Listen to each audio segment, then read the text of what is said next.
அதைத்தான் அந்த அம்மாட்ட சொன்னேன். நீங்கள் அந்த பழமொழியை தப்பாக புரிஞ்சுட்டு இருக்கீங்க.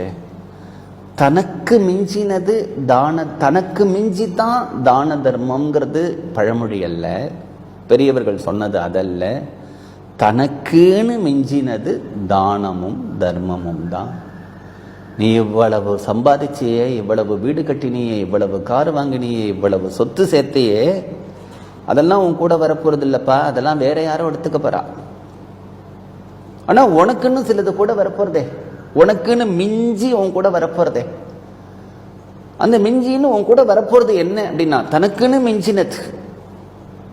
உன்னை பத்தி யாருமே கவலைப்பட போறது இல்லைன்னு சொல்லிட்டேன். அவரவர்களுடைய லீவு, அவர்களுடைய பணம், உன்னுடைய சொத்து, டாக்டர் பில்லு, இதை பத்தி தான் கவலைப்பட போறாளே தவிர நீ எந்த உலகத்துக்கு போற, நீ சந்தோஷமா இருக்க போறியா, நீ ஆனந்தமா இருக்க போறியா, நீ சாந்தியா இருக்க போறியான்னு யாரும் கவலைப்பட போறதில்ல. அதுக்கு நீ தான் கவலைப்படணும். நீ உயிர் வாழும்போதே கவலைப்படணும். நீ உயிர் வாழும்போதே கவலைப்படணும்னா நிறைய தான தர்மங்களை பண்ணினா அதுதான் உன்னை அந்த லோகத்துல போய் சௌக்கியமா வைக்கும்.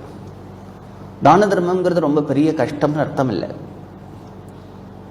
எவ்வளவு மனித பிறவியில உன்னால எந்தெந்த விதத்திலெல்லாம் நல்லதை சம்பாதிச்சுக்க முடியுமோ சம்பாதிச்சுக்கோ, அவ்வளவுதான். எனக்கு முடியல, எனக்கு பிடிக்கல அப்படின்னு உட்காராத. யாரோ ஒருத்தர் அன்னதானம் பண்றா, அன்னதானம் ரொம்ப பெருசு இல்லை. அந்த அன்னதானம் பண்ணும்பொழுது அவர் பணக்காரர் சார், அன்னதானம் பண்றா, நான் என்ன பண்றது அப்படின்னு இருக்காத.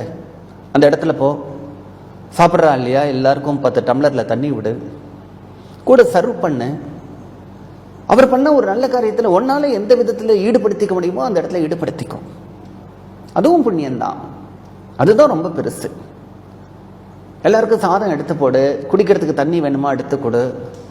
ஏதாவது ஒரு சின்ன ஒரு தொண்டு செய்ய முடியும்னா செய். கோவிலுக்கு போறியா, பிரகாரத்தை சுத்தி வர அந்த இடத்துல 4 புல்லு முளைச்சிருக்கு, பிடுங்கி போடு. தேங்காயோட கொட்டாங்குச்சி கடக்கு கீழே 4 பேர் பக்தர்கள் வந்தா காலில் குத்தும், தூக்கி எடுத்து போடு. கோவில 2 இடத்துல ஒட்டடை இருக்கா, எடுத்து அடி. கோவில் ஏதாவது அசுத்தமா இருக்கா, அந்த இடத்த கிளீன் பண்ணு. இது நம்முடைய கோவில் அப்படின்னு நினை.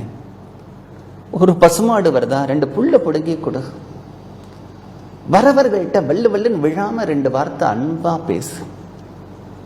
யாராவது ஒருத்தர் எனக்கு ஒரு கஷ்டம் அப்படின்னு சொன்னா, கவலைப்படாதீங்கோ, சரியா போயிடும். நான் கூட உங்களுக்காக கடவுள்கிட்ட பிரார்த்தனை பண்ணிக்கிறேன், தைரியமா இருங்கோ. இத்தகைய கஷ்டம் வரும்பொழுது தான் நம்ம தைரியத்தை இழக்கக்கூடாது. நீங்க 2 வார்த்தை ஆறுதலா சொல்லுங்க, அவர்களுக்கு அதுவே ஒரு பெரிய தெம்பா போயிடும். அதனால இனிமையான சொற்கள், எந்தெந்த விதத்திலெல்லாம் நம்மால நல்லது பண்ண முடியுமோ, ஏதோ ஒரு நல்ல ஒரு சொற்பொழிவு நடக்கிறதுனா போய் உட்கார்ந்துட்டு கேளு, நல்ல விஷயங்களை கேளு. கோவிலுக்கு போ. யாராவது ஒருத்தர் மாற்றுத்திறனாளி இருக்கார், அவரால் ரோடை கிராஸ் பண்ண முடியல, கொண்டு போய் விடு. அவருக்கு ஒரு கடிதம் எழுதி கொடு. ஏதாவது ஒரு ஓல்டேஜ் ஹோமோ இல்லைன்னா ஆர்ஃபனேஜுக்கு போய் ஒரு நாள், வாரத்தில் ஒரு நாள் அந்த குழந்தைகளுக்கு ஏதாவது ஒரு சர்வீஸ் பண்ணு. இப்படி எந்தெந்த விதத்திலெல்லாம் உன்னால ஒரு நல்லதெல்லாம் பண்ண முடியுமோ. எனக்கு முடியலை, எனக்கு பணம் இல்லை, அதனால நான் அதெல்லாம் பண்ண முடியாது, பணம் இருந்தால் தான் பண்ண முடியும், இல்லை நான் பணம் சம்பாதிச்சு பண்றேன் அப்படிங்கிறதெல்லாம் வேண்டாம். பணம் சம்பாதிக்கிறது அன்னைக்கு பண்றதை பார்த்துக்கலாம். இப்பொழுது உன்னால எந்தெந்த விதத்திலெல்லாம் நல்ல காரியங்களை பண்ண முடியுமோ, நல்லதிலெல்லாம் நம்மளை ஈடுபடுத்திக்க முடியுமோ அப்படின்னு பண்ணிட்டு இருந்தோமானால் அதுதான் நம்ம கூட வரக்கூடிய சொத்து.